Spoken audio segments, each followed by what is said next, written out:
DZXL 558 Manila Facebook page for more details. Promo runs from January 3, 2021 to February 26, 2021 per DOH FDA CCRR permit number 0842 series of 2020. Ang mga dapat isapuso sa araw ng mga puso. Magplano ng isang romantic dinner sa bahay kasama ang mga mahal sa buhay. Mainam na wag munang lumabas at pumunta sa mga matataong lugar. Sa ganitong paraan, mas maipadarama natin ang pag-ibig kung tayo ay ligtas sa COVID-19. Maligayang araw ng mga puso mula sa RMN Networks. Sa panahon ng madilim, walang kasiguraduhan, walang mapakukunang lakas. Radio ang sandigan ng katotohanan at maasahang karamay sa mga unos sa ating buhay. Sa pagunita ng ika-10 anibersaryo ng RMN station sa buong Pilipinas. Bisitahin lang ang mga RMN official Facebook page, mag-like, follow at sagutin ang tanong kung paano nakatulong ang radyo sa inyong buhay. Kasamang hashtag na hashtag RMN One Radio, hashtag World Radio Day 2021, hashtag Isang Bayan Isang Radyo. Radyo ang malakas. Tatak RMN. Lumipas at magbago ang panahon. Iisa at nakatatak ang kauna-unahang himpilan sa paghahatid ng serbisyo publiko at balita. Ito ang Radio Mindanao Networks. Higit 6 na dekada sa paglilingkod sa masang Pilipino. Sa Metro Manila, ito ang DZXL 558 Radyo Trabaho, ang inyong gabay sa hanap buhay.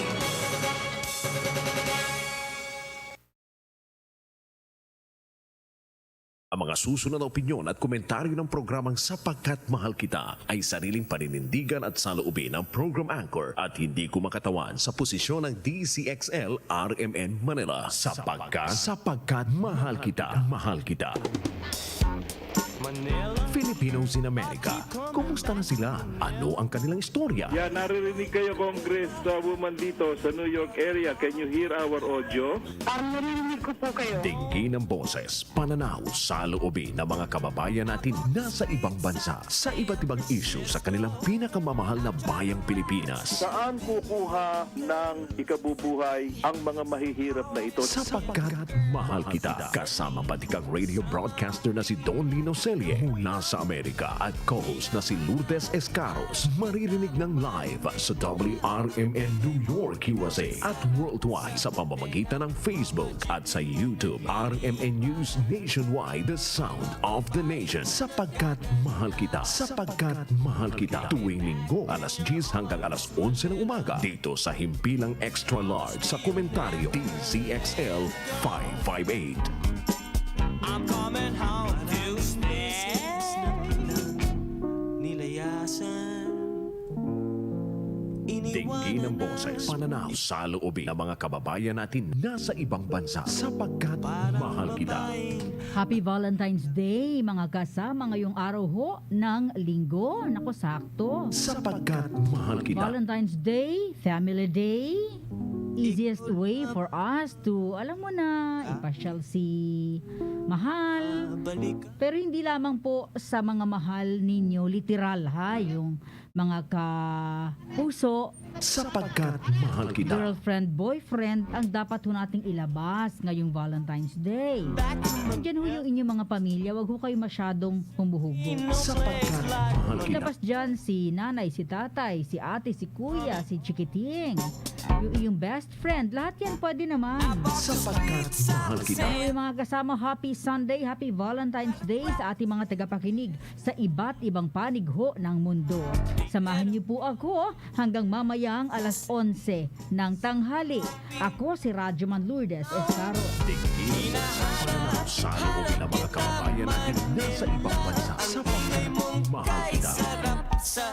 At mula sa Amerika, puntahan na ho natin ang RMN, New York, USA.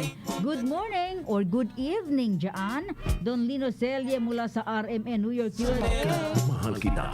and promise me Stay, little Valentine. Stay, stay, Valentine. Stay. Yan. Ang oras! 8 minuto, makalipas ang ikasyam ng gabi dito sa Metropolitan New York, New Jersey, and Connecticut. Sama na natin ang Pennsylvania at kayo dyan sa Metro Manila, 8 minutes past 10 a.m. Miss Lourdes Escaros. Bumabati tayo at ang buong puwersa ng WRMN 92.1 sa Estados Unidos ng Araw ng Mga Puso. Yan. Ano ba ang mga happenings kapag ganyan sa Philippines?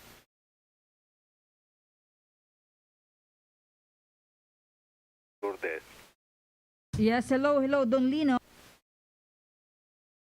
Yes. Oho, pakiulit Am I nga po. coming in or Okay, what? okay. Sige, kumuha lamang tayo ng headset, Don Lino. Pakiulit po. Well, hindi mo narinig yung aking Yes, Don Lino, kumuha tayo ng headset. munting awit sa Oo. ating Ay, hindi, narinig ko yun. kababayan. Wag mo na ulitin.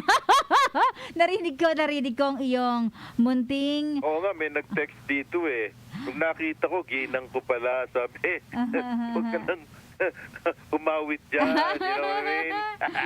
Anyway, binabati ko ang aking ginang ng the best. Happy. Yes, Valentine. That's right. Oo.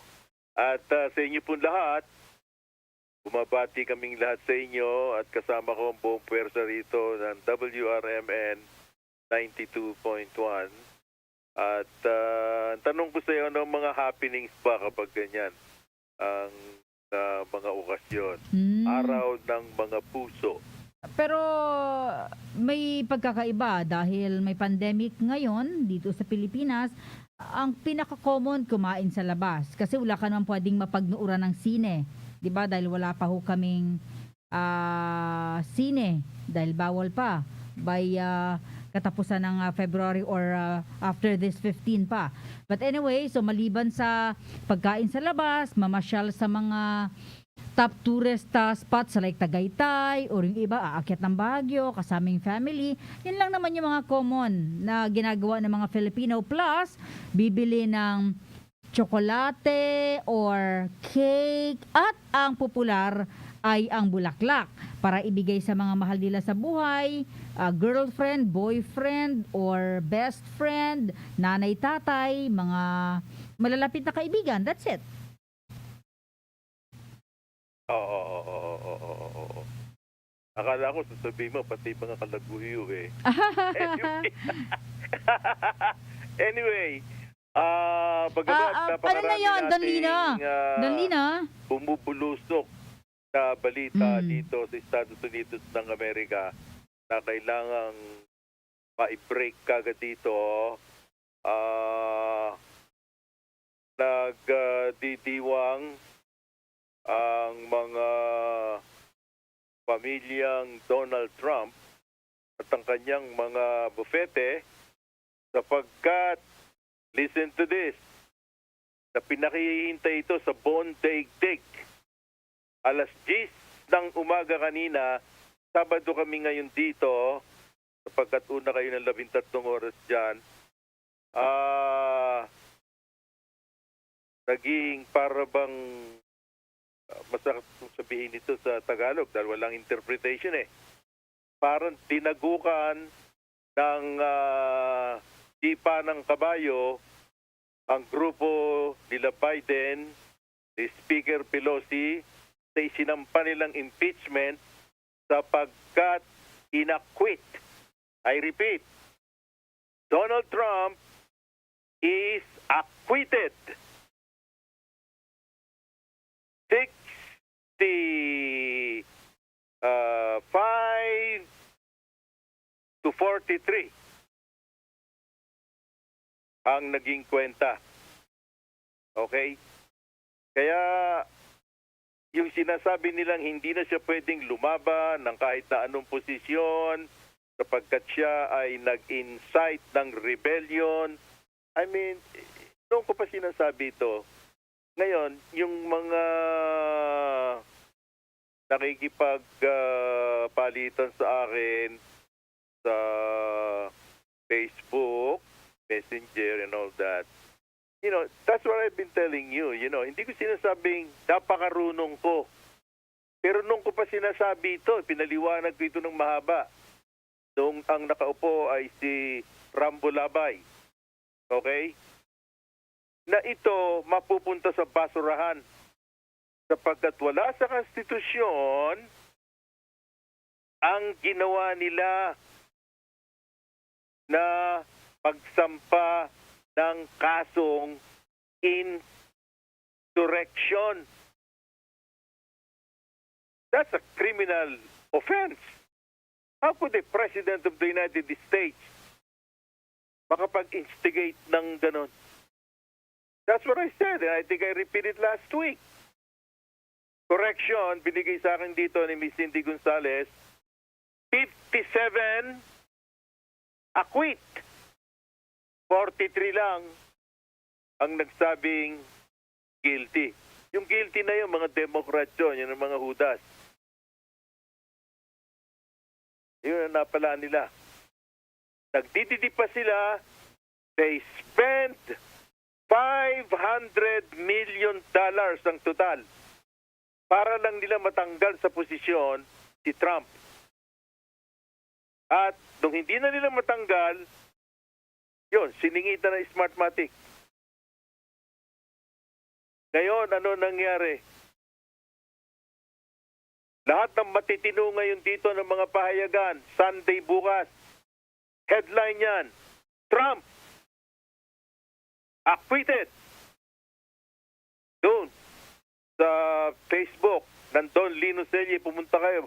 Makita nyo ang buong istorya ron. Kanina ko pa inilagay. Nandun doon ang kanyang larawan. I just want to emphasize this. Ang nakikita ko sa ating mga kadugong Pilipino, you have no idea what the politics of the United States is. Tapos mag-aaway-away kayo. Tapos pati ako ihahalo nyo. May nasisira ba ulo nyo? Lalo na yung nasa YouTube. Kung ano pangalan ng Judas na yon. Hanggang ngayon tinitignan ko kung lilitaw ang pangalan niya eh. So ano sasabihin mong fake news? Yung sinasabi ko. Fake news? Pakinggan mo to. Just joining us now, the Senate has voted 57 to 43 to acquit former President Trump of a single article of impeachment, which was inciting an insurrection. 7 Republicans joined all 50 Democrats in voting to convict, falling well short of the 67 votes needed. Just joining us now, the Senate has voted 57 to 43 to acquit. Acquitted. Maliwanag pa sa buwan. Right? Ngayon, yung interview nila, yung mahusay na si Attorney Bean na nilecturan sila Biden, si Speaker Pelosi, kung ano ang konstitusyon ng Amerika. Isn't that embarrassing? Presidente ka ngayon ng Amerika? Hindi mo alam ang konstitusyon? Pinabayaan mo ang mga estupido na mga Democrats dito? Nagsama-sama ron? At may hindi nyo tinawag sa hearing yung presidente para harapin kayo? You know what? You know how in the entire planet, ito'y para doon sa mga gustong matuto. Kasi sinasabi ko nga, ayoko may bobo na nakikinig dito sa aking palatuntunan. In the entire planet ng makademokrasya, kapag ikaw kinasuhan, you have the right to face your accuser. Kailangan makita mo kung sino yung hudas na yon o kasama mo ang abogado mo para makausap, para matanong. That's what you call due process. In other words, that's the rule of law. Ba nagtataka ako rito sa mga to. May walang ipinadalang napkin na pampunas ng kanilang puwet para sabihin kay Trump na could you come to the Capitol sa Congress? Dahil kakasuhan ka namin, i-arraign ka namin. Pag sinabing i-arraign, babasahin ko anong kaso. None. Yung mga hudas sa pangunguna ng Speaker of the House na si Pelosi, na malapit na sigurong tumumbay yung matandang yon, babae yon, sinabi na lang niya. Pinagtuturo niya yung mga nakatunganga ng mga galing sa impyerno na mga kung saang, ewan ko kung saan, na mga congressman dito na may hindi marunong magsipag-Ingles. Ikaw, prosecutor ka, ikaw, manager ka, ikaw, ganon. Then, nagbutuhan. Majority sila sa House, sa Congress. Ito siyempre, in-impeach. Pero nung iniharap sa Senado na yun ang may mga aral, mga doktor yon, mga abogado yon, mga talagang nag-aral yon, na hindi katulad ng mga hudas, na mga kongresista, although hindi lahat ng kongresista ay tanga, ang sinabi ng Senate, no way. Malaking kabalbalan itong ginagawa niyong ito. Kaya kinat kanina, alas 10, sapagat pagod na sila hanggang alas 12 araw-araw for 5 days, nagtatrial sila. At ang ginagawa ni Trump, nag-golf. At nakikita siya na nagsasasayaw dun sa golf course, sa kanyang mansion. Sapagkat alam niya na panay natangahan ang ginagawa sa Kongreso. Ito yung pagkaka-interview kay attorney, napakatalino nitong Bandi na to. Well, they failed miserably on all sorts of grounds, not the least of which is the jurisdiction over somebody out of office. The Constitution is quite plain that once you're out of office, that's the only active remedy upon the bringing of an impeachment article. And then, of course, they were wrong on the law as it relates to the First Amendment and due process. They even blew it when they wrote the article of impeachment by failing to break it out into counts. So any one of those things was a loser for them. But the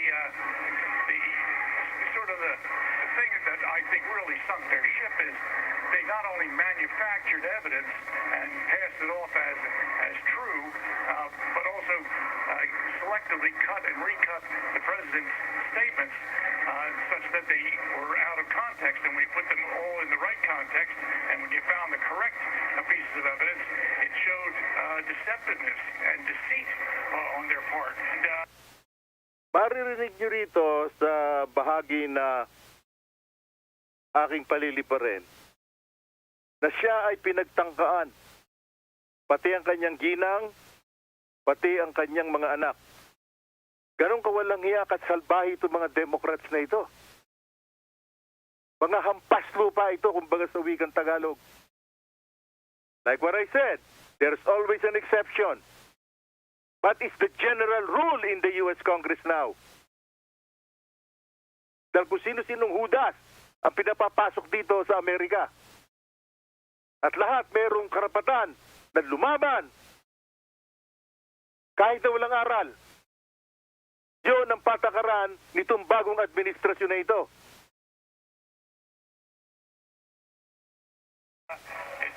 also tends to ruin your credibility on every other thing you say. Bruce, this is Jillian Turner. I'm not sure if you were able to hear House Speaker Nancy Pelosi that the Republicans who voted to acquit President Trump today voted as an act of cowardice. You know, it's appalling that our high public officials speak that way about each other. I think the senators that voted as they did it because they're patriots and made the decision based on the Constitution and the law, and not wanting to set a precedent that every time the party that's in power wants to cancel out some previous rival and get rid of them using the constitutional cancel culture that we saw here today. Bruce, I want to have you reflect now, and I know it's so soon having just ended, but can you sort of talk to us about how difficult this has been for you and your team? I have some experience with death threats and vandalism at my home, and my wife and the police dealt with that at our house. It's been very unsettling. Mr. Vanderveen's house was vandalized last night while his wife was in it. My house was a subject of unrest, and these people are lawyers, and they expect to do their job without having fear for their personal safety. And if the country has reached the point where somebody who needs a lawyer, that lawyer is themselves attacked, where are we going to be going forward when somebody truly is in need of counsel and can't find one because they're afraid to defend a person who represents what half the country thinks is an unpopular cause? That's right. Yung popular na sinasabing yun ang media. Yun ang tambalan ng media at ang mga walang hiyang mga politiko. Like what I said, there's always an exception. But that's the rule. Kapag wala nang maibabalita ang nasa media, wala na may fake news, wala na silang masasahod na kwanta dun sa mga walang hiyang politiko, it's nothing. No gain. Black news. Blackout. Ganun ang ginawa nila. Gayon lang lumitaw lahat. Kaya, sa isang banda, nakaigi itong nangyaring ito. At ang alam ng iba, tapos na yung mga kasong isinampa ni Trump doon sa pandaraya sa kanya. No. It's ongoing. At nagtatago na yung mga hinahagad ngayon ng FBI.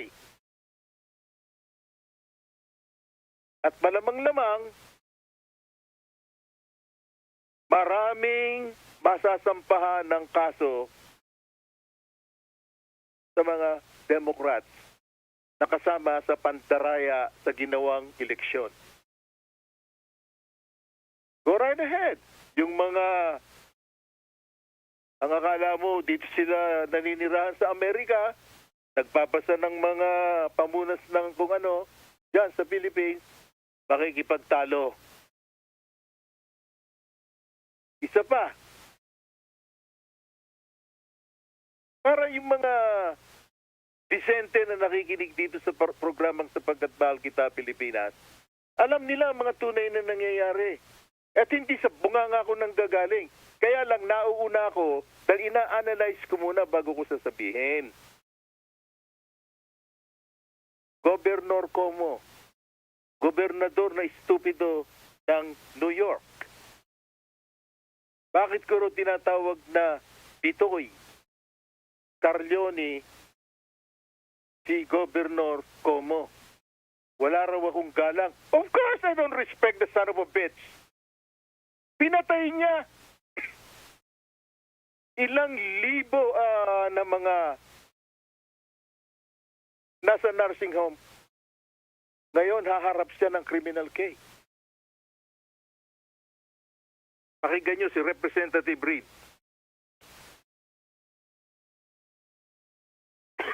This was Governor Cuomo's order that was in effect for 46 days that killed 15,000 of our fellow New Yorkers. That Governor Cuomo needs to be held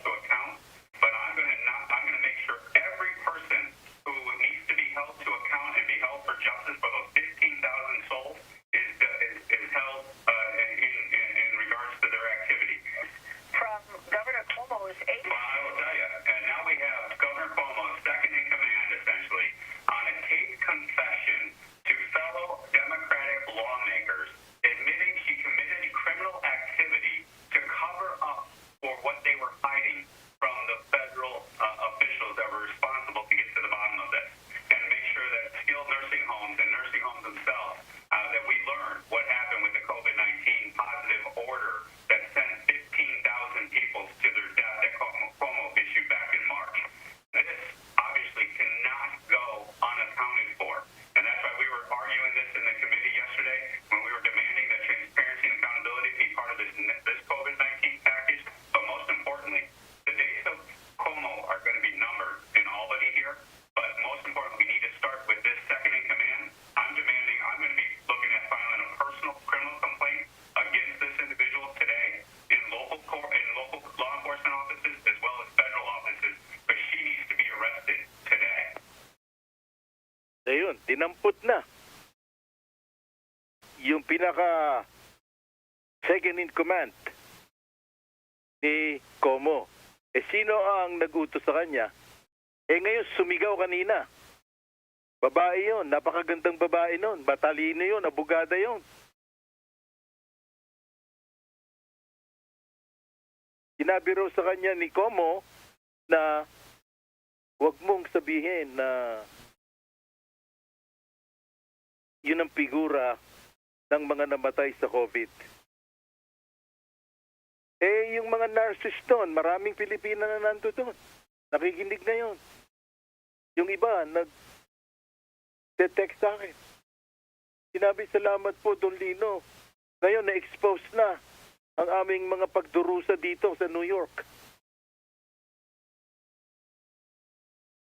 Somebody do the dirty work. Sapagkat wala, hindi mo maasahan itong mainstream na ngayon dito. The mainstream media in America is dead in the waters. That's it. In fact,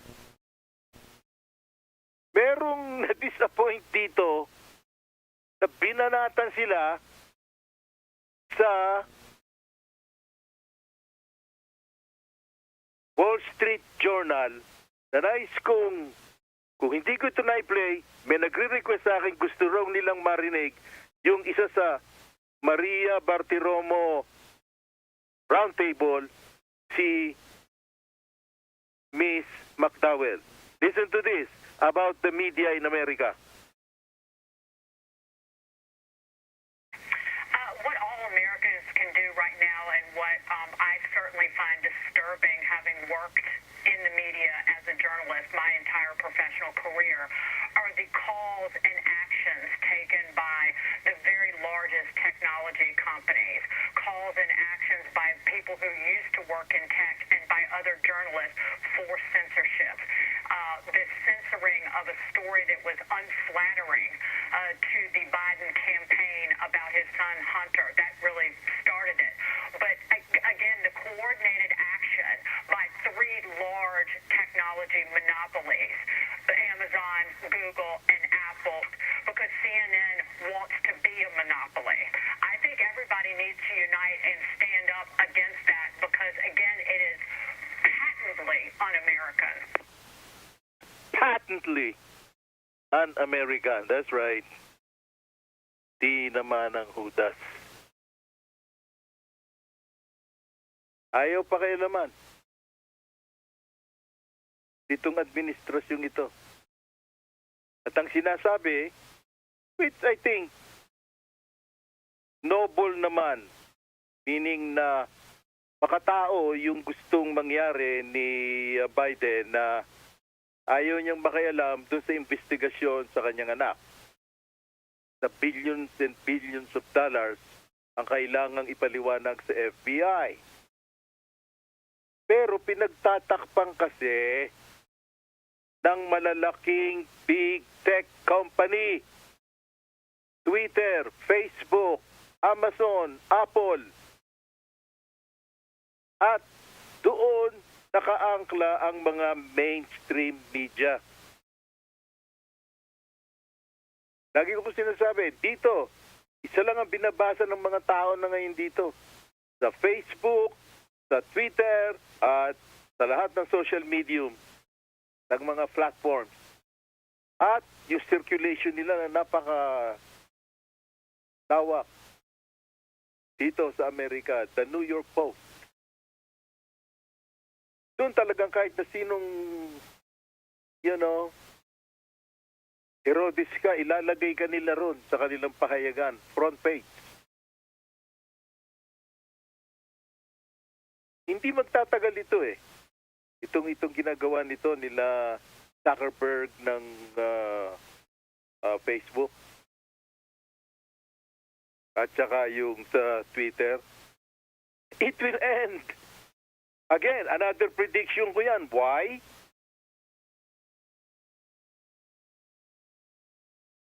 Humbly speaking, that was my profession. For 14 years in a pharmaceutical company, nagpatakbo ako ng operation ng computer. Nung nauso yung MySpace, bago pa nag-Instagram, okay? Ilang taon na nakinabang sila riyan. Pero I predicted, siguro mga 2 buwan na lang yan, tepok na yan. Sapagkat naamoy ko na ang dating ni Zuckerberg ng Facebook at saka ng Twitter. Therefore, magkakaroon ng competition. Now, the same routine ang nangyayari ngayon.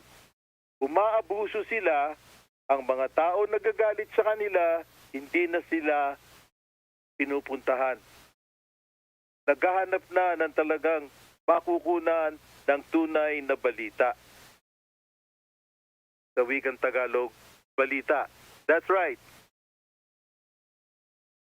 Now, sa isa pang medyo, masela na kalokohang ginagawa ng kalaban ng Amerika, hindi Russia, China, pati kayo dyan sa Asia at sa iba't ibang panig ng daigdig.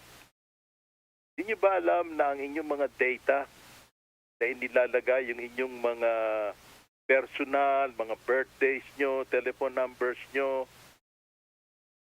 yung mga inyong ibinibigay sa inyong mga health providers nyo, napag-alaman na kinukuha pala lahat yan ng komunistang China. Why do they need that? They're building a big database at gumagamit sila ng G5. Napakalakas nun na bandwidth. Matulin pa yun sa Herodes. You know what I mean? Nagsasalita ka pa lang, lumalabas na yung boses mo doon sa kabila. Doon, sa Africa, sa Europe, kung saan. Pero, ang China, tahimik, na gumagawa, nabuko. Dahil, alam nyo, meron hong napakayaman, multi-billionaire, na Chinese, na si Mark Ma. That's right. Mark Ma. Siya ang equivalent ng Facebook sa China. Meron siya sariling Amazon doon. Pinakamayaman ho siya sa Asia. Pero nakabase siya sa Hong Kong. Ang ginawa, inalaban niya si Jinping at ang komunistang politburo. Biglang nag-disappear. Disappear. By Sus Maria Josep. Anong klaseng to? Patakaran ng mga komunistang yan. Na pati ang ating mga database, lahat. Pakikialaman nila. Ang hindi maintindihan dito, saan nila gagamitin yon? Bakit kailangan nila yon? Anyway, isa yan sa challenges ni Biden na kasalukuyang nakaupo as presidente. Ang China ay nagiging sakit ng ulo ni Biden. Pakinggan natin ito. After a damning report on Beijing's handling of the coronavirus, the treatment of the Uyghurs, minorities in concentration camps, they say, Hong Kong's new national security laws. This is also partially in retaliation to Beijing's primary international news channel losing their license in the UK. Liz, no surprise that the communist government will not allow any dissenter speech whatsoever. Beijing's gotten into trouble in China over the past several years. The reality is the Chinese government is autocratic. They will not allow any kind of criticism of their policies, and heaven knows they don't want to hear about human rights abuses. But I would also say, I think this is a little bit of a test of the Biden administration. I think the Biden administration, the Biden White House, is going to be tested by China on several occasions now, because I think they sense a weaker presence in the White House, certainly than Donald Trump. This is not the last aggressive move we're going to see. This is not directed at the United States, but I think it's going to be very telling to watch these aggressive moves from China over the next several months.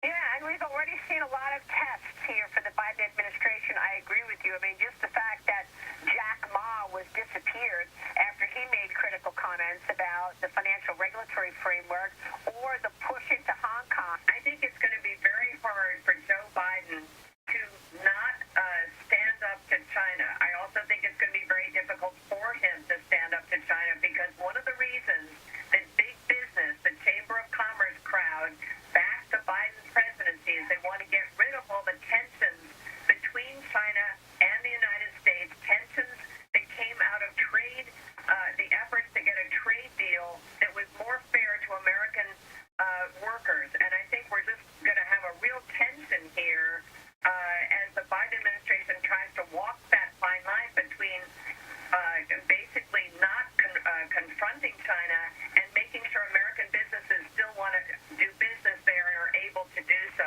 I think this is a tremendously dangerous situation. Delikado yan. Dangerous situation. At biglang nagiba ang timpla ni Kalansay Biden dito kahapon, Biyernes dito. Ang kanya kasi, ituloy ang pakikipagnegosyo na naipaliwanag ni Bruce. Si Miss Bruce. Yun ang pinapaliwanag niya. Nalalagay sa alanganin, negosyo pa ba ang Amerika sa China? Sapagkat nakikiusap nga na yung mga embahada nila ibalik na rito dahil pinalayas lahat ni Trump. Basta kay Trump, bigay niyo sa akin ang billions and billions of dollars na winalanghian niyo ang Amerika since 19 forgotten.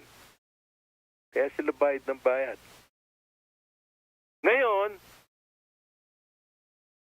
itong si Biden, medyo hinold yun. Sabi, wag muna. Dahil may mga planta rito na nagnanais nga na doon ipadala ang kanilang mga materials for production because mura nga ang labor. Pero nadadawit sa human rights, mga bata ron. At talagang tinitepok nila talaga. Nagkakaroon ng cleansing. Alam yung cleansing? Ayaw nila doon sa mga tao na yun. Mga Muslim yun. Anong klaseng mga, yung ba sa Pilipinas, gagawin nila yun? Ewan ko, kung gagawin nila, papalag kaya mga Pilipino? Lalabas kaya yung mga apo, si Lapu-Lapu? That's what I'm saying. Yung mga yon, kung ayaw nyo makarinig sa akin ng ganitong komentaryo dahil nanliliit kayo, kayong mga nakikinig, na nagdudulong-dulungan dyan sa Facebook at saka sa Messenger, don't try me. You know? Pauwi na ako, kayo. Mahaba pa ang inyong lalakaran. So, ulitin natin itong mga isang katerba na nagugulat dito sa nangyari at natutuwa na si US President Trump ay acquitted. Acquitted. Di naman ang hudas. Pakinggan uli natin. Former President Trump of a single article of impeachment, which was inciting an insurrection. 7 Republicans joined all 50 Democrats in voting to convict, falling well short of the 67 votes needed. Just joining us now, the Senate has voted 57 to 43 to acquit former President Trump of a single article of impeachment, which was inciting an insurrection. 7 Republicans joined all 50 Democrats in voting to convict, falling well short of the 67 votes needed. That's it. Very happy. Anyway, Miss Lourdes Escaros, meron pa tayo natitirang a few minutes. Ano ang mga mahalagang mga malaman dito ng mga Pinoy Americans and immigrants and all that buhat sa Pilipinas? Yung mga happenings dyan na palagay mo ay dapat nilang malaman. Go right ahead, Lourdes. By mid-February ay may darating na mga COVID-19 vaccine. Pero yan ay ibibigay muna sa mga health workers sa mga top hospitals, government hospitals dito sa Pilipinas. So yan yung abangan ng ating mga kababayan sa abroad dahil inaasahan natin after ditong February ay sunod-sunod na yung pagdating naman ng mga COVID-19 vaccine na ibibigay na rin sa mga private individuals. But for now, tulad ng mga nasa ibang bansa, priority ng bawat gobyerno na bigyan ang mga health workers first at sumunod yung mga senior citizens at yung medyo may karamdaman at nangailangan ng naturang bakuna. Yan yung update natin, Don Lino, as of this moment. Ano pa ang mga ibang happenings dyan na maidadagdag mo? Well, dahil Valentine's Day ay yun ang pinagkakaabalahan. Aside from that ay may mga pagbabago rin sa ipatutupad ng gobyerno sa pagbibigay seguridad sa atin kaugnay sa pandemic. At yan nga ay naging controversial dahil kahapon ay what I mean nung Friday pinayagan etong pagbubukas ng mga sinihan pero in a limited seats naman, kaya lang yan ay pinayagan ng ITF pero yan po ay kinokontra at kokontrahin naman ng mga LGUs, what I mean ng mga mayors, dahil tingin nila ay hindi pa safe etong pagbubukas ng mga sinihan para sa ating mga kababayan. Don Lino, pag sinabi mong dun sa sinihan, ano yun? Para bang ano yun, ano? 2 seats? possible yun. O, 2 seats. Oo, tama. Ganon. Parang distancing nga. You know, pero hindi, ilang capacity? Is it 25? 50? 50% para kumita naman yung sine dahil may mga binabayarang pahinanti yan? Oo, itataas sa 50% pero linawin ko lang Don Lino kasi kinokontra nga yan ng mga local government dahil tingin nila ay hindi pa handa at hindi pa napapanahon para buksan even in a 50% capacity yung mga sinihan dito sa mga areas na nasa ilalim ng GCQ at MGCQ.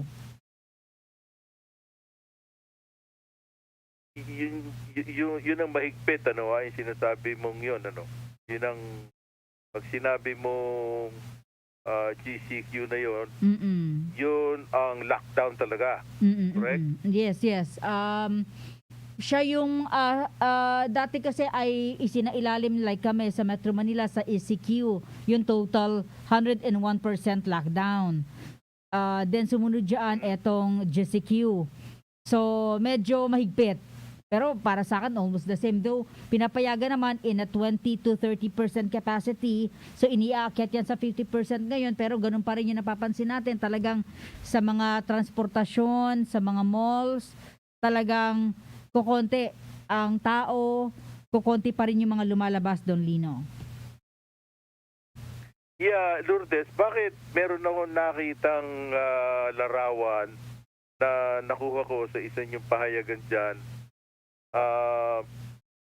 Sa, I think it's LRT or or Anong biyahe niyan? MRT. Anong biyahe? LRT and MRT, yes. Dyan, sa EDSA. Okay, MRT. Mga EDSA, mga naka-ayos ang mga damit nila parang papunta sa opisina ba? Yes, MRT po yun, Don Lino. Okay. Wala. May mga tao na wala silang mask. Impossible Is it yun. required No, sa no. loob ng mga subway, ng mga ganon? Required ba? Kapag ikaw ay nasa MRT, LRT, sumakay ka ng bus, taxi, pumunta ka ng mall, lumabas ka ng bahay mo, required na meron kang face mask. Huhulihin ka or questionin ka ng mga local authorities, tanod, police.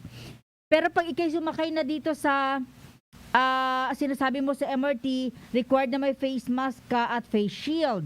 Hindi ka rin pwedeng makipagtalaktakan sa cellphone mo kung may kausap ka, bawal yon, or makipagkwentuhan sa katabi mo because yung spill, yung pagtalsik nung droplets ng laway. So, hindi ka pwedeng umakyat dyan, pumasok, sumakay ng tren nang wala kang face mask at face shield. Sa mga pampublikong sasakyan, even sa mga bus at jeep, UV, dapat meron kang face shield at face mask. What is UV? Yung ano siya, alam mo yung FX na sasakyan, yung model na FX na sasakyan or van. So ginagawa na siyang mode of public transportation dito sa Pilipinas, Don Lino. Halimbawa may van ka. So, kukunan mo yan siya ng franchise para makatakbo ka sa may mga ruta. Then, ang sakay nun, for example, ilang ba ang sakay ng van? Halimbawa, ang sakay, hindi ko rin ba, halimbawa, ang van, ang sakay niyan, ang regular ay 20. For example lang, 20. Ngayong panahon na to, na pandemic, ang magiging sakay lang ng van mo ay 10. So, ginagamit na siyang public transpo dito sa Pilipinas. Hindi lang yan pang diyan sa abroad, pang personal nyo yan eh. Sa amin dito, pang ano na siya, pang harabas na siya, pang pasahero na siya. Yeah, sa mga tweet, ginagamit ng mga manggagawa yan na maging panghanap buhay nila. That's what you're saying. Yes. Diba? Yung may-ari minsan siya na yung driver. Well, they need it. They need Exactly. the income. Dahil kung walang income, wala na, talagang pabulusok na. Anyway, dito sa Amerika kasi, ngayon lang naglabas ang CDC na kinumpirma nila na bagamat may patakaran na sa darating na ika-21 ng Pebrero ay kailangan lahat paglalabas magsusuot ng mask. N95, not necessarily. Sinasabi na hindi yun sapilitan. Dahil nga, again, because of the unconstitutionality. Hindi pwede. Hindi pwede na, ipagpilitan dun sa mga tao na magsuot ka ng mask. Ngayon, ang question, may mga na-offend na mga, halimbawa, nasa supermarket. Pupuntahan yung manager, sasabihin, bakit yun? Walang mask yun. Sa Tapos amin, no. tataltalan sila. Nandoon ang problema eh. Pero hindi mo pwedeng issuehan. Kung pulis ka, wala kang kakampihan. Hindi mo pwedeng tikitan, hindi mo pwedeng pagalitan, sapagkat parehong may karapatan yun. Pero sana yung mga tao gamitin nila ang sentido común nila, lalo na kung may bata. May mga dala silang bata. Don Lino. Sa shopping hindi maglalagay ng Oo, maskara. Don Lino. Ihabol ko lang yan sa inyo pwedeng lumabas yung bata. Sa amin hindi pwedeng lumabas ang bata. Ang pwedeng lumabas lang ay 65 years old down, pero hanggang 15 years old pataas. So, hindi pwedeng lumabas yung 15 down. Hindi yan pwedeng lumabas at di yan pwedeng pumunta sa mga mall kasi harangin yan sila ng mga, ipipigilan silang pumasok ng mga security guard. Tinuman ng karambas, kapaligtaran. Dito mas malakas ang karapatan ng mga kabataan. Diyos mio, hindi mo pwedeng sigaw-sigawan niya kahit anak mo yan. Makita ka ng pulis, nasisigaw-sigawan mo anak mo, dun sa labas ng shop, nasa loob ng shopping, o kaya nasa complex ng mall. Nakita na medyo pinalo mo sa puwet, ako lagot. Karat-karing ka sa presinto. In a way, I don't subscribe to that. Ako rin conservative ako Pero I've never done that to my son. And that's what he's, the way he conducts himself as a dad now, sa aking apo. Dahil nagbago ang aking pag-iisip nung nakita ko na kapag ang mga batang ito ay hinayaan mo na pwede kang sigaw-sigawan, pwede kang makipagtalo sa iyo anak mo, hindi uubra yan sa Pilipinas. Si Itang, sisigawan mo? Never heard. I like that. That's a respect to authority. Kaya kayong mga nandito, mga kabataan, I'm glad na marami nakikinig na sa atin ngayon because the advent of the Alexa. Literally, milyones ang nakikinig sa atin dalawa. Nasuya lang ako kanina talaga.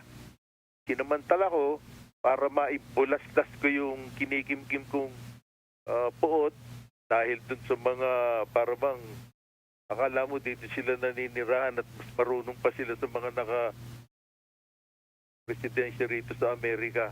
O ngayon, nalaman nyo ng lahat. So, siksik nyo. I repeat, Trump, acquitted. Iba yun sa dismissal. Acquitted means walang kasalanan. Period. Walang kabuluhan ang akusasyon. Ibinasura, obliterated. Tignan nyo ang ibig sabihin ng obliterated. Okay. Lourdes, again, I wish you and your family happy Valentine's Day.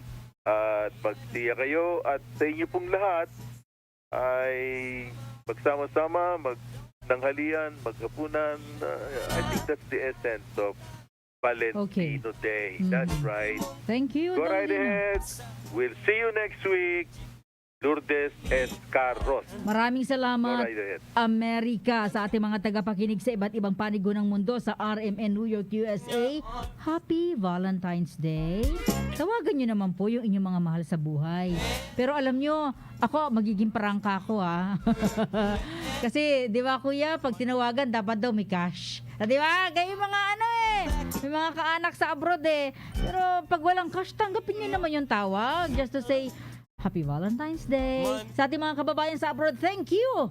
At magandang gabi po o hapon sa inyong lahat dyan. Sapagkat mahal At kita. syempre ako po si Radyoman Lourdes Escaros mula sa Pilipinas. Thank you, Don Lino Celle. Again, sa ating mga kababayan dito naman sa Pilipinas, sa Asia, na nakamonitor po sa atin online at dito sa Pilipinas sa radyo. Thank you. Happy Valentine's Day. Ingat sa inyong mga date with your family and loved ones ngayong araw na ito. Mag-ingat, medyo paiba-iba yung lagay ng panahon natin. Mainit, makulimlim, sabay uulan. Sapagkat Happy Sunday, everyone! ang mga susunod na opinyon at komentaryo ng programang Sapagkat Mahal Kita. That time check was brought to you by